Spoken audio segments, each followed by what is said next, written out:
عمران خان ته چې کوم مسلې روانې دي د هغه د ژوند په حوالې سره او په هغه چې کومې په لاهور کې اوس کومه حمله هم شوې وه د دغې په حواله به تاسو څه وایئ؟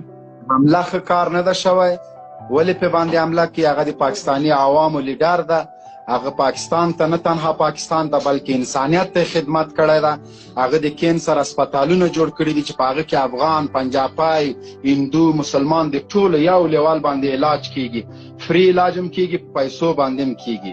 هغه چې کله په واک کې و د کورونا وخت د کورونا په وخت کې د عمل ښه صحیح سنبال که افغانانو سره له ګاونډیانو سره له ټولو سره ښه تعلقات غوښتل، هغه مشکلات نه غوښتل. هغه له افغانستان سره پالیسي بهتره پالیسي وه. په دې وجه موږ سره چې څوک ښه چلیږي موږ هم ورسره ښه چلیږو.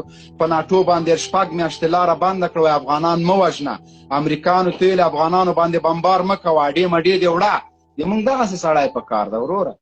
دا نور شاکار یې موږ څه کوو؟ دا تاسو څه ګڼئ چې دا اوس چې کوم حکومت راغلی دی د شهباز شریف صاحب دا امریکې راوستی؟ یاره زه نه یم خبر، کیدای شي راوستی. بله ورځ وایي عدالت کې لندن ته غوښتی او داسې وایي ناستو جج ته نه پوښتنې کولې. دا څه رقم وزیر اعظم دی یاره؟ صحیح سړی وزیر اعظم کوي. اوس هغه ته ویلي چې په تا باندې به